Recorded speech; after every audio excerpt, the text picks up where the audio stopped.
Reproductive glands. Hey everyone, it's me Rahil Ashraf. The endocrine organ in the reproductive systems are the ovaries and testes in female and males respectively. First of all, we discuss about testes. The testes are paired white glands that produce spermatozoa and the male hormones, mainly testosterone. Each testis is suspended in the scrotum by its own spermatic cord, the left one hanging more inferiorly than the right one, mostly due to the length of the spermatic cord. The testes are almost completely covered by the visceral layer of the tunica vaginalis, a closed peritoneal sac. The tunica vaginalis also has a peritoneal layer which is adjacent to the internal spermatic fascia. A fluid-filled cavity is located between the visceral and peritoneal layer, conveying some degree of the mobility for the testes. The testes have a tough fibrous outer surface called the tunica albuginea. On the internal posterior aspect of the fibrous, there is a ridge called the mediastinum of the testes. Fibrous septa extend from this ridge between the lobulus formed by seminiferous tubule. Spermatozoa are produced inside these tubules. Straight tubules join the seminiferous tubules to the reed testes, which are canals situated in the mediastinum of the testes. These glands receive their blood supply from the testicular arteries originating from the abdominal aorta.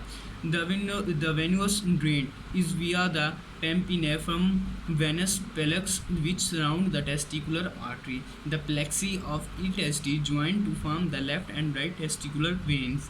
Innervation of the testis is via the testicular pellex which originate from the renal and aortic plexi.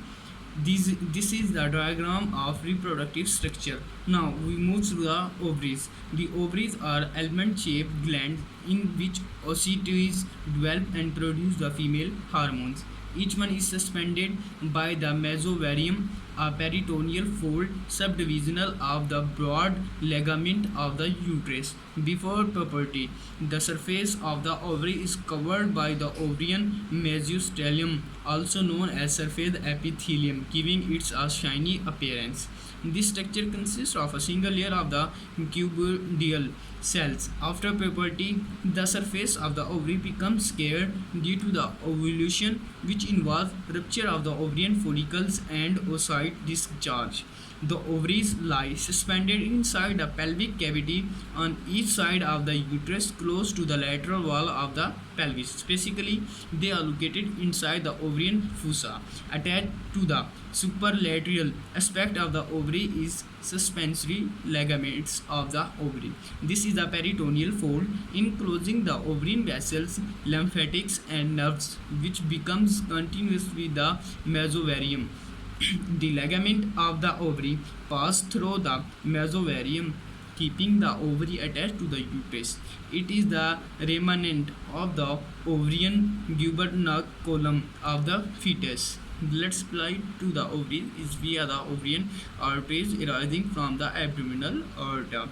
Venous drain is via the pampinephrine venous pellex inside the broad ligament. The veins from the pellex join to form the ovarian veins, which accompany the ovarian arteries. The right ovarian vein drains in the inferior vena cava, which the left one drains in the left renal vein. Intravasation is from the ovarian plex. This is the reproductive structure of female. Now we move to the function of the sex hormone. Sex hormones are produced in these organs as a result of LH and FSH production by the pituitary gland. The hormones they produce are important in sexual development, reproduction, and regulation of the menstrual cycle. The two key hormones produced by the ovaries are estrogen and progesterone. Their production is triggered by the release of hormone by the hypothalamus. These are three types of estrogen: estradiol, estrone, and estriol. These combine to ensure healthy sexual development and fertility. Estradiol is important in breast development, fat distribution, and development of the reproductive organ. Now, progesterone is most important during pregnancy and ovulation, where it ensures that the lining of the uterus is suitable for the fetus growth. In males, testosterone is produced by the testes. Testosterone enhances bone growth, hair growth, and the development of the sexual organ during the puberty. Testosterone is also important in increasing the muscle strength. Thanks everyone for watching my video.